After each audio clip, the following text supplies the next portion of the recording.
everyone, and welcome to Mrs. Kennett's Kitchen, another edition, and today we're going to do chicken fajitas. I absolutely love chicken fajitas. A bit of a faff, you need a few ingredients, but I think that you can make it out of anything you've got in the fridge. So I have got my chicken. I'm going to put for my vegetables some peppers, a random carrot because I've got it, and an onion. I've got some coriander. I've got some avocado, and we're going to make a little bit of salsa as well. So I've got just a tin of chopped tomatoes, and I've got some onions, and I've got some fajita spice. You can buy your fajita spice in a little packet. You could use just lemon juice. You could use some paprika, entirely up to you. I do now have some technical backup, my wingman. So I will get him to put the ingredients and the equipment on the screen for you. Fingers crossed this works. Okay, so your equipment that you're going to need, you're going to need a chopping board, you're going to need a knife, a potato peeler and your wooden spoon. You're going to need a couple of bowls because we're going to do some marination for our chicken fajitas, and we're going to make some guacamole and some salsa, so I've got 2 extra bowls. Now I have a different coloured chopping board because I don't like to prepare my raw chicken on my wooden chopping board because cross-contamination. So I always do my vegetables and anything on my wooden chopping boards, and I've got a plastic chopping board that I always use for raw meat and fish. So if you don't have 2 chopping boards, just make sure that you're really going to wash your one board. Okay, right, let's get started. Oh, right, let's prepare our veg. So we'll start with the onion. So do you remember that this part here looks like the hair on your head? This is the bit we don't chop. Do you chop your head off? No, you don't. So we always chop off the other end. Ooh, this onion looks bad. So let's have a look. Cut it in half. This controls the root. Can you see that all this bit is bad, but the rest of it looks pretty good? So I'm going to cut it off here, and we can use this bit. And I'll do exactly the same for this. Okay, so that looks a lot better. Remember, Gordon Ramsay style, you've got to keep your work surface nice and clean, okay? Right, when you're making fajitas, you don't dice your onions, you always slice them. So we are going to slice them. I'm going to take this bit off as well. Okay, that looks a lot better. So I'm going to slice my onions, nice big slices, remembering your claw. When you get down here, if it's too difficult, then you can do your bridge. Okay, so I'm going to put these straight in my nice bowl. There we are, and let's do the other side. Good thing I had a big onion. Oh look, this one's a little bit bad as well, so we'll cut this bit off. Take that off. Cut that slice off. There we are.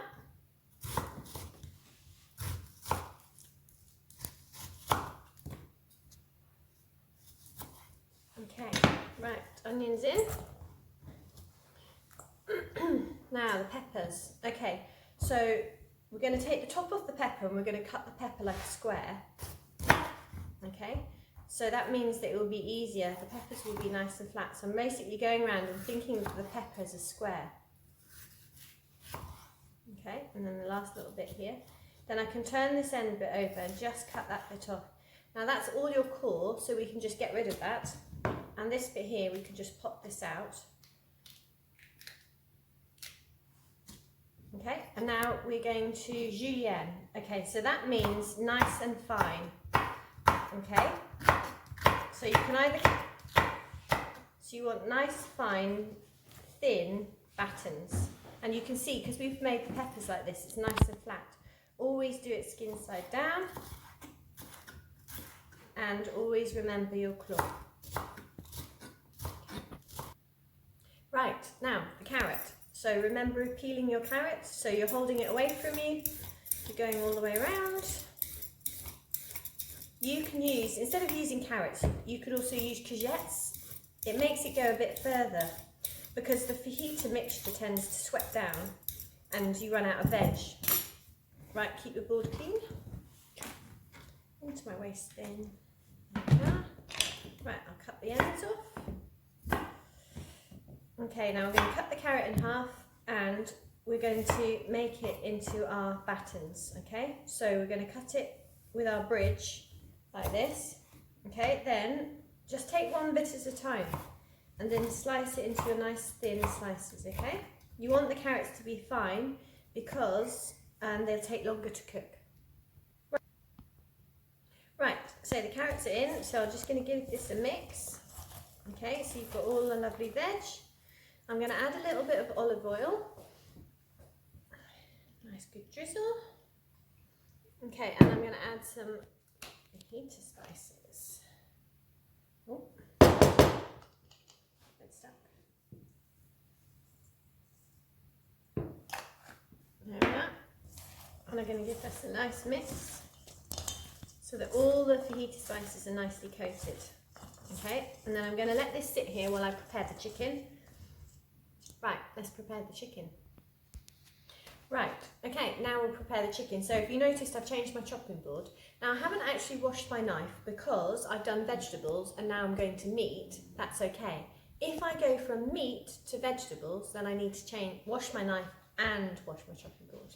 Okay, so I've got a clean chopping board for my nice chicken and I'm going to cut this up into nice slices, okay? Making sure I'm slicing all the way through. Okay, and where it's thick at this end, I'm going to cut that in half and then slice again. Okay, right, we'll chop up the rest. So the chicken is all chopped up, okay, so I'm going to add just a little bit of olive oil and I'm going to add some more of our wonderful spices. I always think we need quite a bit. And then if you were making this, the best thing would be to leave this to marinate, okay? So that means that the salt and chili and paprika and onion and garlic that you've got in the spices are all going to seep into the chicken and really give it its flavour. So I would really chop all this up and leave it for an hour or so. But if you haven't got time, don't worry. It's not the end of the world, okay? So that's your chicken done, and we've got our vegetables all done. So we're going to get these in and cook them a little bit because the carrots are a lot tougher, so they'll take a bit of time to cook. Okay, so let's get that going. Okay, I'm only going to put a tiny drop of oil in because remember we've put loads of oil in already into our vegetables. Okay, and then I'm going to put my veg in. So it all goes. Okay, I put it on a high heat. There's a lot of veg, so we might need to do this in 2 batches. Okay, I've put it on a high heat, number 6, so we'll wait for this to start sizzling. Then I'm going to turn it down a little bit because we want the carrots to cook and be less hard, and then we'll add in the meat. Right, while we're waiting for this to sizzle, and can you see that I've turned it down a little bit, so you can see that it's all starting to cook nicely and you're getting quite a lot of nice juices from the oil and the flavourings. So we'll cook this down a little bit longer. You can see that the carrots are still absolutely rock hard, so we've got to wait for that to cook a little. So while we're waiting for that, let's make the salsa. Okay, now the best salsa would be to use fresh tomatoes, but this is not a good time of year for tomatoes. So I'm actually going to show you a little cheat. When you're feeding a lot of you, like all your family, I always think you need to make giant amounts of salsa and guacamole because everyone likes to have it. So I think, well, to make it go a bit more further than fresh tomatoes, I'm using tinned chopped tomatoes. So I'm going to put the tinned tomatoes into a bowl, okay, and then I'm going to very finely slice an onion. Now I'm using a red onion because it's not as strong as a white onion, but if you haven't got a red onion, a finely sliced white onion is absolutely fine. So I'm going to dice it. I've taken the skin off already, so I'm very finely going to slice it and put it in. You don't want your onion to be too big because otherwise when you're eating your salsa you're going to get giant bits of onion, and people always complain about that.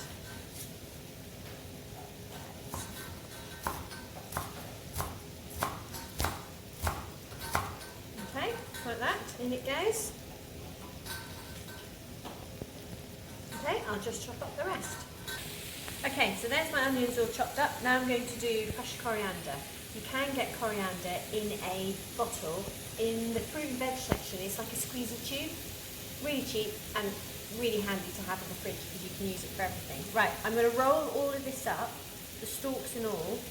This is what's called chiffonade. Okay, and I'm going to finely slice this, okay?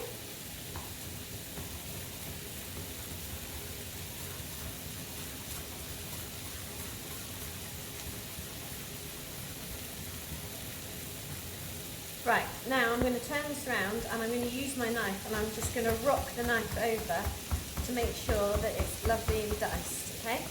So it's really fine, and you use the blade to bring it together. You need to make sure that your knife is nice and sharp so you're not going to bruise the coriander, okay? And just chuck that straight in, okay? Right, so that's chopped tomatoes, coriander and onion. Now we need a little bit of salt, so let's put some nice sea salt. It's a big bit of sea salt in there. Big bit of sea salt. And we need some pepper. And a good glug of olive oil. And the main ingredient that we haven't added is our chilli sauce. So I'm going to add some to the fridge. So you can use a chipotle or any type of chili sauce. I'm just going to use a little bit of this Lingman's and add that in. Is it going to come out? It's coming. If you don't want to add any chili sauce at all, that's absolutely fine. It will still taste amazing. Okay? We'll give this a mix. Now, salsa tastes great when you've left it, so we're going to leave this to sit while we're waiting for everything else to cook, and then it will develop its flavour. Okay, so we'll leave that on the side and let's look at our vegetables, shall we, and see how they're doing, see if we're ready to add the meat. Can you see it's reducing down nicely? Okay, it's not burning on the bottom because you can see how clean the pan is, so that's good. And there's no burnt patches. We don't want it to burn because remember we've got to add the chicken, but we're waiting for the carrots. So what I'm going to do is use my spoon and just cut it in half and press it. So it's a little bit hard still. I reckon 2 more minutes and then we'll add the chicken. Okay, this looks really good now. The carrots are a little bit tough, but nowhere near as tough. And let's face it, there is one way to check how the carrots is. You could try a bit. A little bit crunchy, but not too crunchy because remember we've got to add in the chicken, so we're still going to cook it. So we're going to add in our chicken. And we're just going to give it a really good mix. And then we're going to let the chicken cook. And while we're waiting for the chicken to cook, we can make our guacamole.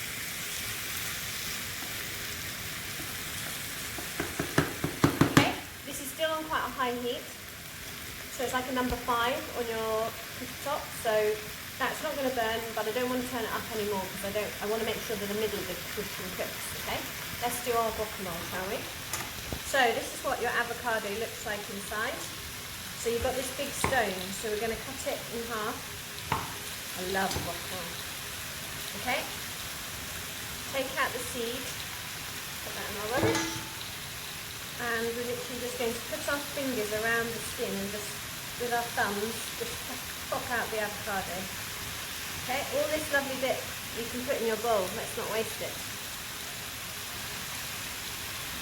So again, I'm just putting my thumbs underneath and I'm just peeling it out. Look, that one came out much better, hardly any on my fingers. This one you can see is a little bit brown, so we're going to cut off that bit. This avocado's on the way out. Can you see? It's got all these little lines. So it's nearly at the end. So we'll just take out that little bit. They don't last for long. Once your avocado is ripe, put it straight in the fridge. And that will make it last longer. If you leave it out, it will over-ripen. You have to be careful. I'm going to cut up that brown bit. And that bit there. not that great. Okay, and now I'm going to chop this up. Let's get rid of this rubbish. Keep our board nice and clean. Okay. So you can dice it, you can mash it. Making guacamole is entirely up to you. I quite like it chunky. So I'm going to slice it all up. Okay, I'm going to do exactly the same with the coriander. And then I'll show you the next step. Right, you can see that I've added in the coriander, so it's nice and chopped up. And I'm actually going to add a couple of spoons of my nice salsa to give it that chili kick. And instead of adding salt, I'm going to add some lemon juice because I quite like my guacamole to be nice and lemony. So I have these in the fridge. You could use lime juice, that would be excellent as well. Okay, give this a nice mix. And we'll add a little bit of pepper. We'll crack some pepper in. There we are. You need to try your salsa and your guacamole to make sure that the seasoning is good, and if you need to add anything. Because I added lemon, I'm not going to add salt because lemon and salt are both flavour enhancers, so they will both do the same job. Okay, so we've nearly made everything. Let's have a look at the chicken, shall we? Right, if I take a piece of chicken here, can you see it's all gone this lovely brown colour and it's nice and white, but on this side it's still pink, so that's not cooked. So what I'm going to do is with my tongs just go around and turn over all the chicken to make sure that the other side of it cooks. Okay? Right, let's see if this is cooked. Oh, this looks amazing. This all looks cooked. But does it? We need to be really careful. So we need to turn those all the bits and just make sure as we're looking through. And look, here's a bit. Straight away I can see that that's a pink bit and it's not cooked. So I need to make sure that that goes down to the base of the pan, okay? So that it is cooked. So I can't just look at overall, I need to check that every one of these is cooked. Okay, so I think we'll give this a move around, turn everything over again, just make sure, and we'll leave it a few more minutes. Right, so this has had about 3 more minutes, so it all looks really good. I can't see any more that have got pink. But, how do we know for sure? So, never take any risks. You can use your wooden spoon and cut it, and if I lift that up, you can see that it's completely white in the middle. Or you can take another piece, and I would look for the biggest bit. There's a big bit, because the biggest bits always take the most time to cook. And then with your knife you can cut it in half. Can you see that it's beautiful and white in the middle? So that's absolutely perfectly cooked. Okay, so you know that that is safe to eat. So now we can turn this off and we can do the fun bit. So we're going to build our fajita. Okay, so I've got a wrap. Now, I've got a bit of sour cream because I love sour cream, but you could use Greek yogurt is excellent actually, really cheap and really nice. So I'm going to spread that over, put a little bit of salsa down, there we are. And can you see how much the vegetables have gone down by? But you can still see that there's lovely juice here, so I haven't cooked it so much that all the juice is gone. But that's why you need loads of veg, because it does reduce down. So I'm going to put some meat in. Okay, let's put that there. A little bit of guacamole on the top. Now there's always a huge debate about how you wrap these, okay? So I kind of always wrap it like a burrito actually. So you fold the 2 bits in, then you reach it all the way over, pull it back, and because you've got the sour cream here, it acts as a little bit of glue, and then you just roll it round. Okay, now I always cut it on the diagonal because, you know, I'm fancy. And put it on a plate. There we are, chicken fajitas.